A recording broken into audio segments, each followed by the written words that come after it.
Hello friends, Zachary Stockill here from retroactivejealousy.com, and today me and the dog here are bringing you another reader Q&A video. So the question I want to address in today's video is one that I get very frequently at my website at retroactivejealousy.com. They put the question to me in different ways, but basically the question is, am I dealing with retroactive jealousy, i.e. am I dealing with some kind of irrational retroactive jealousy? Or are my partner's values and my values incompatible?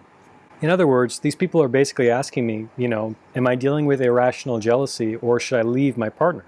Is there a fundamental deal breaker issue here, that I should be taking note of? And does this deal breaker issue mean, something from my partner's past? Does this mean that I should break up with them, basically? Now, obviously, we're all going to have to arrive at different answers to this question. If you're grappling with this question now, it's really a very personal choice. But one thing I'll suggest is I wrote a long article on this topic. I also made a video about it. I'll post a link in the description. Make sure you have a look at that. And in addition to having a look at that video and that article, I want to address one issue, or one idea rather, that I think might be helpful to you as you make this decision. So basically the idea that I want you to consider as you grapple with whether or not your partner's past is a deal breaker is remembering that there's no such thing as perfection in a person or in a relationship. So basically what I'm saying is there's always going to be something about your partner or perhaps your partner's past that doesn't sit quite right or isn't your favorite thing to think about, or you don't love it. Like we've all made mistakes, like we've all made bad choices in love and sex and dating, and it's hard. It's hard to be a modern human, Modern sexual marketplace is really complicated. Ever since the sexual revolution of the 1960s, and the whole dating world it's complicated. We all have baggage, we've all made mistakes.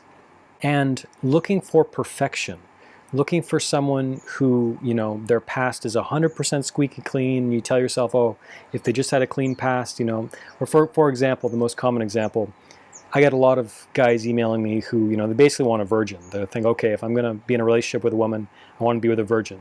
Okay, fine. Let's play that out for a minute. So let's say you find your virgin, your mythical virginal woman.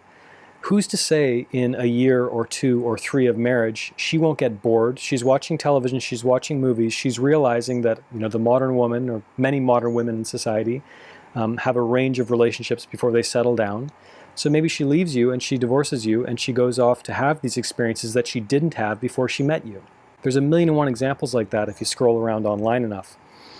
And what's more, when you're grappling with this question of values and what's important to you in a relationship and should you leave your partner, try to focus on what's most important. So for example, if one of your values is you want to have a really great sex life and you want a woman who doesn't have a lot of sexual shame, who's sexually liberated, who's open-minded and adventurous, and you really have a great connection, well, guess what? That's probably going to come with some kind of a challenging flip side. Most obvious one being, she's probably done some experimentation. She's probably had a few partners before you. And the alternative to that, let's say you find, your virgin or someone like that, someone who you imagine would have less baggage, less of a past, and therefore you'd have less to worry about.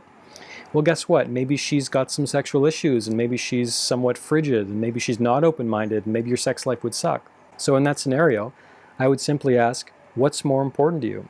Is it more important to find a woman with, maybe only 1 or 2 past partners, or maybe she's a virgin, but your sex life sucks?